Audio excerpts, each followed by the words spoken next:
The point is that when you start sharing your faith in a disciple relationship or small group with other people, there's a place for these things to come up and actually have a conversation with them because they're kind of safe, right?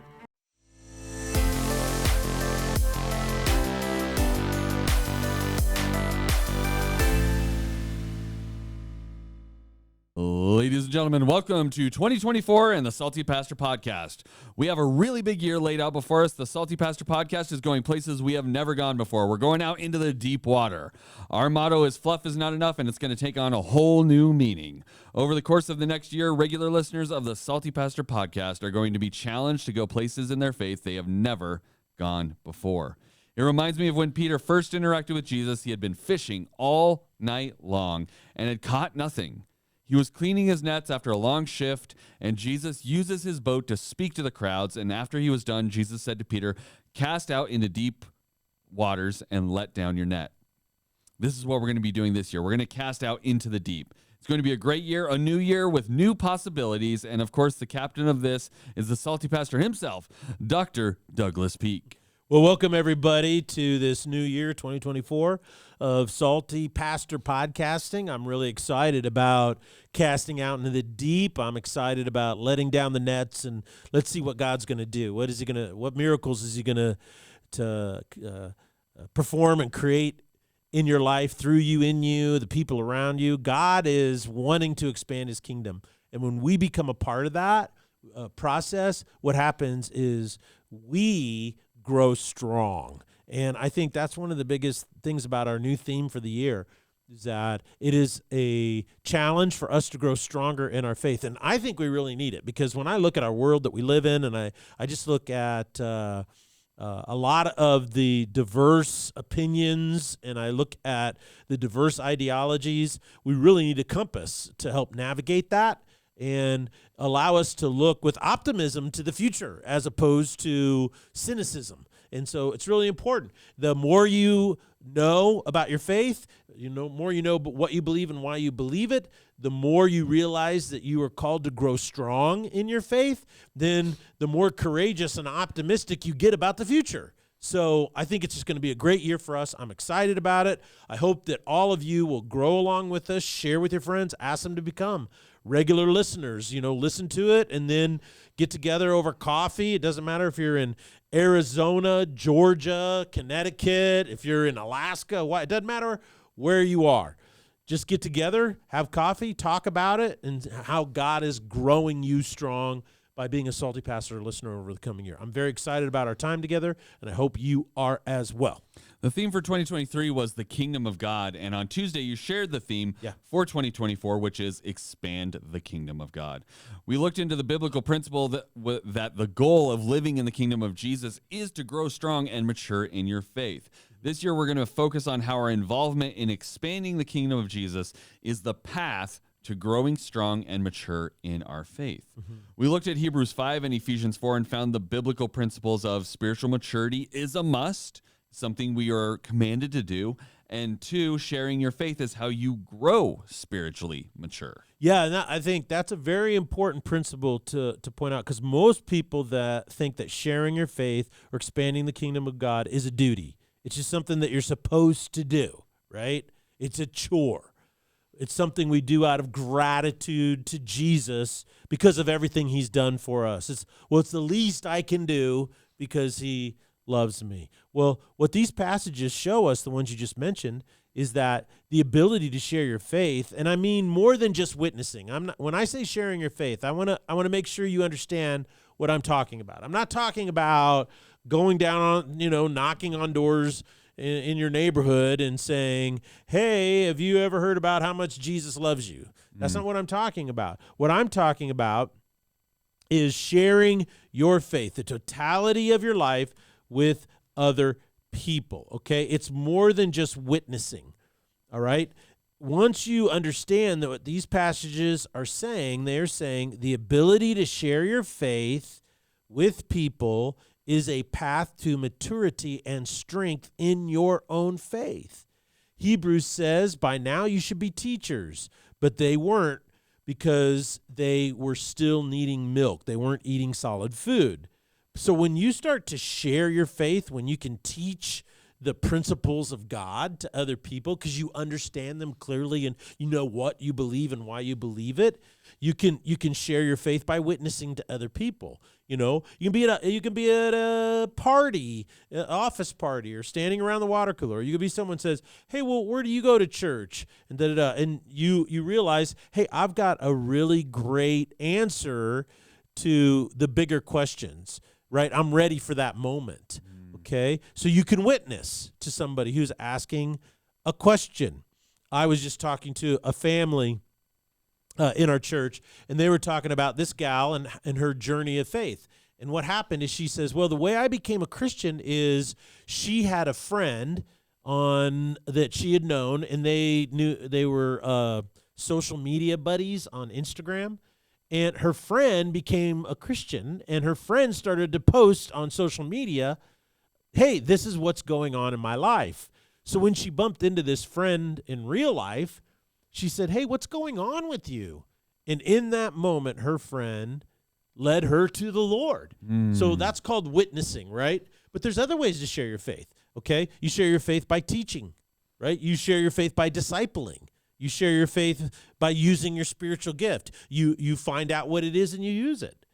You are when you do these things, you're training your senses to discern good from evil. Do you remember that on Tuesday in the passage? He said, look, it says the solid food is for the mature who, through constant use, have trained their senses to discern good from evil. So when you share your faith, and I mean that in the general sense that I just defined, is how you begin to eat solid food of the faith and grow strong and mature. Yeah, I think it's so important that we just really focus on growing our faith. And what you said is that maturity is the key part of it, right? Like if you really want to grow your faith and you really want to grow in your maturity, then part of this is sharing your faith. But people hear that phrase and they immediately go, well, that means I need to go stand out on a corner with a sandwich board screaming, the end is near, repent, you're all sinners and you're going to burn, right? Yeah. And so it's like, I think that's not really witnessing. That's not witnessing, No. and that's not the only way to share your faith, which I think is also important clarification. Yeah. You listed 4, which was basically witnessing, teaching, discipling, and serving with your spiritual gift. Those are all 4 ways that you should do that, and I'm assuming throughout the year we're going to be talking about all 4 of those things, yes? Yes. Perfect. So we're going to have a study focused on teaching you how to do each of these things and how to best share your faith in these 4 different ways in the world so that you can grow strong. And like I loved what you said on Tuesday, which is this is not you doing God a solid. Like this is not you being like, okay, well, he asked me to do this. It's part of the deal. Do it, right? Yeah. And this is the same, and you have to be careful that you don't let that same thing happen in your other parts of your life, right? Like you're not doing your prayer life of, well, I'm supposed to pray, so I'm just going to sit here and do it and check it off the list, right? I'm going to read my Bible and check it off the list. I'm going to go to church on Sunday and check it off the list, right? Like that's not growing your faith. That's accomplishing tasks, and that's not that is not the same thing. You do get some endorphins from checking things off lists, but I don't think that's the level that we're looking for. So correct. I think it's so important that we don't just let this be we're just doing it because Pastor Doug said, or we're just doing it because the Bible told us to, right? Yeah. This is about you and your personal journey of faith. And if you want to grow strong in your faith, if you want to be mature in your faith, this is the next step. And you can't come about it as, I'm just going to do it because I'm told to. Yeah. It has to be I want to grow. Exactly. And that's going to motivate you and push you, and you're going to want to be out in the deep water, right? Yeah, I think getting out in the deep water is where it's bad because the shallow water is not good for you. It's bad for you. Immaturity is bad for you. Most importantly, you get tossed around by the world. Remember in Ephesians, he says, you are no longer tossed here and there by every wind of doctrine. So you're not going to get tossed around by the world when it comes to your marriage. Anybody who's been married for more than 10 years knows that you have great times and you have hard times in your marriage. And the thing that you start to learn over 20 years or 30 years of marriage is that most of the bad times in your marriage happen when you are tossed around by the world and you start letting the world influence you and your expectations of your spouse, right? And so In your career, you can get tossed around in your career all the time by stuff in the world. You can get, if you can get involved in office politics if you want to. You can get offended. You can get, you can get all kinds of things and happening in your own career, in your business, and you can feel unappreciated, and you can get tossed around by all this stuff in the world. But the bottom line is mature people navigate that with wisdom, right? And they get through that. What about your investment portfolio? Your 401. Guess what? It gets tossed around by the world all the time. It goes up and it down and up and down. How do you navigate all that, right? You need to navigate it with maturity. If you're immature, you do what, you make mistakes, and that is when it goes way down, you sell and you get out instead of just sitting and waiting. I mean, this has been proven strategy of what you should do all the time. How can you do that? You have to overcome your inclination, your emotions, and force yourself to do what you know is the right thing to do. Sit and hold. What about in your parenting? You know how many kids have been messed up because of stupid, can I say that on the Salty Pastor? Stupid parenting philosophies. Not the nice pastor. They're just plain stupid, right? Yeah. And they come out of these idiotic definitions of what it means to be a human being. And so, so many kids have just been messed up. And so it's so sad that immaturity is bad. It's bad for you, and it's bad for those around you because it allows you to be overly influenced by the world. When you grow to maturity, it's really good for you. It's super good for you. In the Ephesians passage, it says that when you're mature, you're no longer manipulated or tossed by the culture. I look back historically just in the last 50, 60 years, and it's shocking to me. In the 60s, the pill was introduced and made widely available, okay? And the age of the hippie was born. And they would go around and they all talked about free love, right? And what they meant was free sex. They wanted free drugs and they wanted free sex, right? And so they were just having sex. And the reason why is because there was this thinking that the reason there is a moral standard for saving yourself sexually for marriage is based on the fact that you could get pregnant. So society made it up because they just didn't want illegitimate kids, right? Well, that reason was no longer valid because guess what? Well, now here's the pill. So there's no problem. Go out, be free, have sex with anybody you want. Well, the end result was disastrous because guess what? STDs started to run rampant. Right. The whole issues of syphilis and gonorrhea and herpes and all these types of things that came out, and CSV, all these types of things just exploded in the 70s and 80s.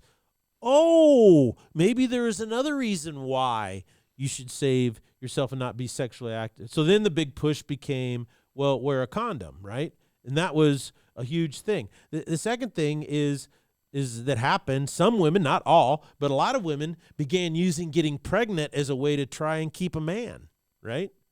And so they would try to find a way to get men hooked into them, particularly men who are famous or sports athletes and things of that nature. So this was interesting, is that this notion, hey, maybe you should be, sexually restrained and save yourself for marriage, turned out to be more than, well, we're just trying to stop kids from being born out of wedlock. There's all these other things. There's spiritual things about it. There's new research coming out that women who've had more than 5 sex partners before they get married have only a 20% chance of emotionally bonding in their marriage to their spouse, right? So once you go past 5 or 6 sex partners before you get married, guess what happens? The whole bonding becomes very difficult for women. I mean, that's a shocking statistic to me. And so I'm realizing, well, not me, but I think what the world needs to realize is that immaturity really is bad for you. But maturity is good for you, because maturity says, well, just because the world says it's okay, maybe there's a whole lot more there. I've talked about G.K. Chesterton's principle of the wall. He says people sometimes go and tear down a wall before asking, well, why is the wall there in the first place, right? Because there may be other reasons. Instead of keeping you out of something, it may be keeping you safe from something. So you have to ask yourself that question. Another example of this is how immaturity is really bad is communism, socialism, transgenderism, critical race theory, Black Lives Matter, and more are all examples of Christians, right, immature in their faith, being carried away by the culture, and then once the real agendas come out, they get hammered by it because it was a lie. This passage in Ephesians goes on to say, look, maturity, when you're mature in your faith, it insulates you from the craftiness and deceitful scheming of people. Right now, like I just said, there's an epidemic of deception on our university campuses. First, there's a large percent of college students that prefer socialism and communism over capitalism or just basic political democracy. And it's like they never read the book Animal Farm. That's the whole point of the book. And that is that communism starts off with, oh, we're all equal, we're all the same. And by the end of the book, the pig says, well, some are more equal than others, right? And they create a tyranny, a despotism.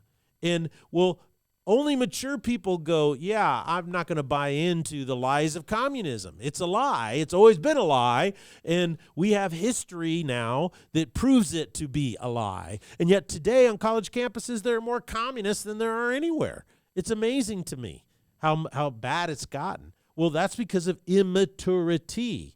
There's another place where immaturity is exploding, and that is this whole notion of the conflict between Israel and Hamas in the region of Gaza. And, people are not mature in their walk. People have no understanding of the history of that region. They have no understanding of the history of Islam. They just don't. And if you point out just the basic historical facts, you're attacked and canceled and called an Islamophobe, which is absolutely ridiculous when you're pointing out historical facts. What's really, really interesting is that when you're immature, you can be deceived by that stuff. You can be pressured by that stuff. I was just reading one of the situations a lot of people are not aware of. I preached on this back in November of 2023, and I was talking about right now a lot of people are unaware that Nigeria and many of these African countries are being overrun by the Fulani herdsmen, which are all Muslims. And they're just going in there killing Christians like crazy. And they kidnap the girls when they're young and forcibly marry them to older men who then end up raping them, which in their mind it's not because they've been married to them. They murder anybody who's educated. They go around, they look for Christian doctors and Christian professors, and they target them for assassination. And what is really interesting is the stories that are coming out of these villages and these cities and these towns. These are not just mud hut villages that this is happening. These are cities and towns that look just like the city and town you live in many ways. What the stories of these Christians are saying is that living in Nigeria, they say, well, we have lived for over a generation side by side with our Muslim neighbors. They said we would eat with them, we would socialize with them, our children went to school together and played together, and then one day they were gone, and the Fulani herdsmen came and then killed our men, stole our children, and then when they left, our Muslim neighbors stole our property. Think about that. That is an immaturity of people. When someone says, well, I'm not like my religion specifically says I'm supposed to be, and then when the real reality hits the fan, that's when people's true colors are revealed. And immaturity says, let's ignore what people say they stand for. As long as they're nice to me, and our kids can play together. Well, you want to be nice to people. Christianity calls us to treat people with respect, but it also tells us to be mature, right? And ready for those types of things. You have to be prepared. How do you navigate that? How do you know? If I may be so bold as to say, it's only Christianity, a Christian worldview, that allows you to love people, that allows you to be oriented towards people, but still be completely realistic about people, right? Most people who believe only the best about people end up becoming cynics. All of these Christians living in these Nigerian cities now are very, very cynical, okay, of their neighbors that they thought they could trust, and it turns out that they couldn't. It's very similar during the time of period of World War II. Is so many people said, well, German people would never do this, right? German people would never, ever do this. And yet the German people did it. And so that's what's really important to understand, is that Christianity is a worldview that is unlike any other worldview, because what it does is it says, I'm going to be mature and I'm going to be strong. I can love people. I can minister to people. But at the same time, I'm very realistic about people, right? And I'm not going to be, immature and stupid and be deceived, tossed here and there by every wind of doctrine. I'm just not going to do that. Christianity is the only worldview that allows you to do that.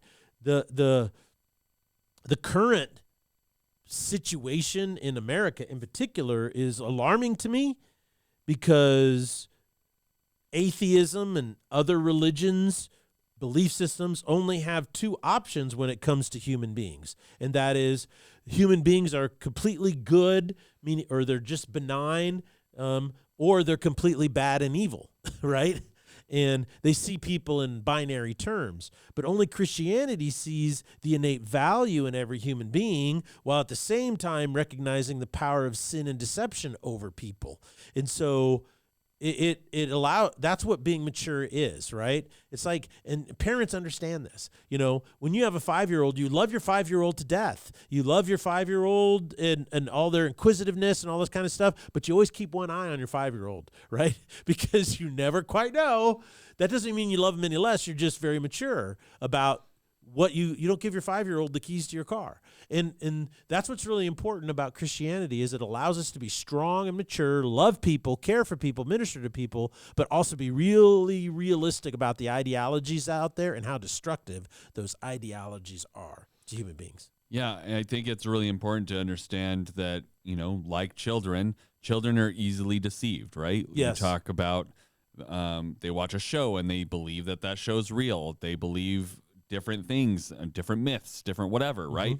And they are easily, they're very gullible. You can tell them kind of whatever, and they innately trust the people telling them that. But as you grow older, you go, okay, well, not everything that everyone says is true. Not everything I read on the internet is true, right? Like, you become discerning because you've grown and gone, okay, well, I need to think through this more. I need to have a longer process of investigation on this before I just trust that this is a thing, right? So talk to me a little bit why sharing our faith is critical to growing strong and mature in the faith. Well, first and foremost, when you start sharing your faith, you confront all of these ideologies, right? You confront all of these situations, all these doctrines. When you start sharing your faith, people are going to say opposing things or contradictory things, or they're going to bring up questions. Well, what about this and what about that?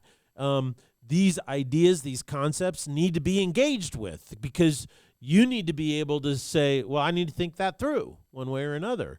For instance, let's say you're in a small men's group doing discipleship, right? And then the situation in Gaza can come up in conversation. Why? Because it's a place where you can have frank and open discussions about these types of things. Maybe a conversation will come up about, your teenage daughter and what she's going through with a boyfriend and what limits you have to have around that. You might have a conversation about a teenage son wanting to drive the car and what kind of rules, and do you still have curfews? You might have younger kids and you're going to talk about, well, what's going on social media.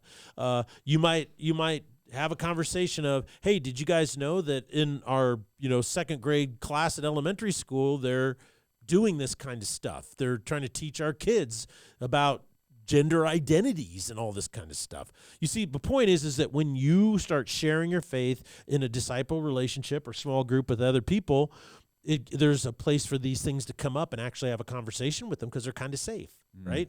And you can actually talk about them. And so, because in a lot of ways, everything is so loaded, you can't have a conversation about these things with just anybody, right? Another reason that you should share your faith is because it really grounds you. This is about, 7 or 8 years ago. There was a man in our church. He had become a follower of Jesus in his late 50s, right?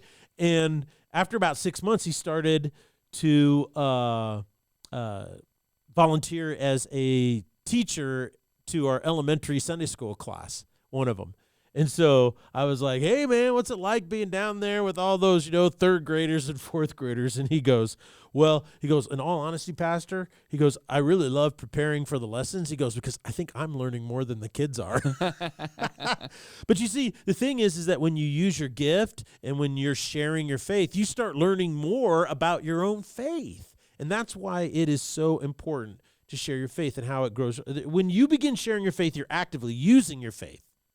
And faith is like a muscle. It needs to be worked out. It needs to be used in order for it to grow strong. So the other thing I'd like to share about that is when you begin to connect a discerning lens through your filter. You're connecting this filter to all of this stuff that's coming at you in the world, and it'll come at you through your own kids. It'll come at you through other people at work or clients. It's going to come at you from extended family members. The question is, I need a discerning lens that is more accurate and more clear in order to investigate these things that are coming to me. The Hebrews passage is clear. Through constant use, you have trained your senses to discern good from evil. Just recently, there's been, 4 or 5 families who have college students at Boise State.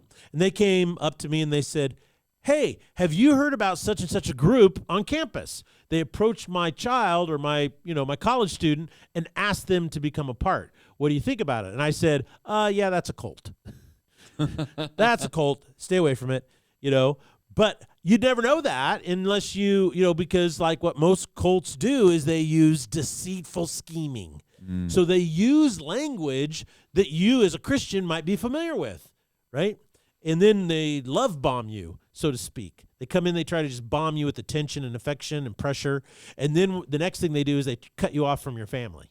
So I just said, yeah, don't be involved in that. Don't be involved in that. I would like to just say, is a sense of pride, if I may so, is that my son is a college student down there, and they approached him, and he didn't give them 2 seconds attention.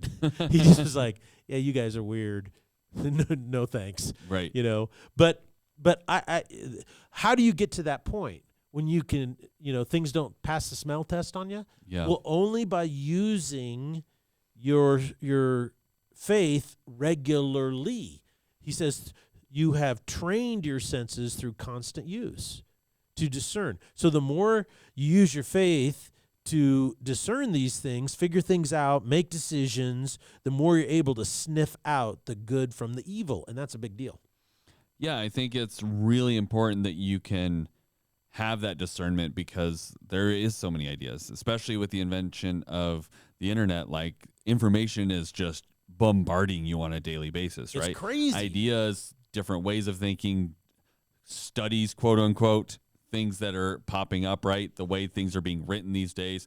We've gotten better at communication, which is great, but also we've gotten better at communication to be used in the wrong way. In the right? wrong way, yeah. And Disinformation is real. Yeah, and so being able to see clearly and discern good ideas from bad ones, discern what is a manipulated graph in a way that it's like, oh, yeah, it says this, and that does seem good, but then you look at the rest of the study and go, oh, wait, no, that wasn't good. That's not, yeah, exactly. That's not good. Yeah. So I think why does God use the sharing of our faith as a means of growing our faith? Wouldn't it just be easier if we could just do it on our own? Well, Christianity is not a religion, right? It's a truth proposition on how to connect with God, the creator of all truth. Therefore, you're constantly wrestling with the truth. Faith, reality, truth.